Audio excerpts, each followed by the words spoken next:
మధ్యరాత్రి లేచి పెళ్లి చేయమంటుందన్న ఈ పిల్ల. ఎక్కడికి ఏం చేయాలంటే బాగుందని అసలు తల దించుకొనే పోద్దన్న కాలేజీకి, తల దించుకొనే వస్తుందన్న. అదే ముచ్చుమోహంది. ఆ ముచ్చుమోహం దానికి ఇట్టాడు సైతాన్ పనులు. ఆ మొహంలో కళ లేదు. ఏమో పెద్ద భక్తురాల మీద తల దించుకుంటుకునే వెళ్తుందంట.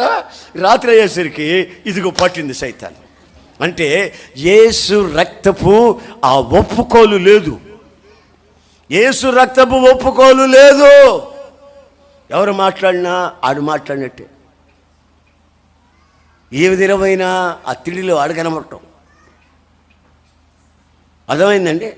చివరికి ఆ అమ్మాయి చెప్పకూడదు కానీ ఒంటి మీద బట్టలు లేకుండా నడిబజార్లోకి వెళ్ళిపోయి గోడలు దూకి చిక్కి శల్యమైపోయి సావు బ్రతుకుల మధ్యలోకి అయిపోయింది. నేను ఒక మంత్రం నేర్పించా.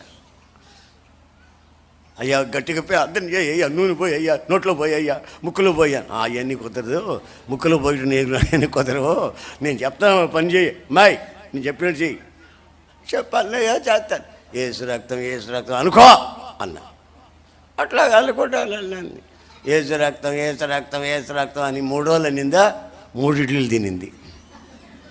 ఇంకా గట్టిగానో అనిందా, 5 ఇడ్లీలకు వచ్చింది. తర్వాత బాత్రూమ్కి అక్కడికి పోవటం, లేచితేనే పోవడం రావటం వచ్చింది. తర్వాత మొహంలో కళ్ళు వచ్చింది. ఏమీ లేదు, యేసు రక్తం అంతే. ఆ నిష్కల్మషమైన రక్తం, పవిత్రమైన రక్తం.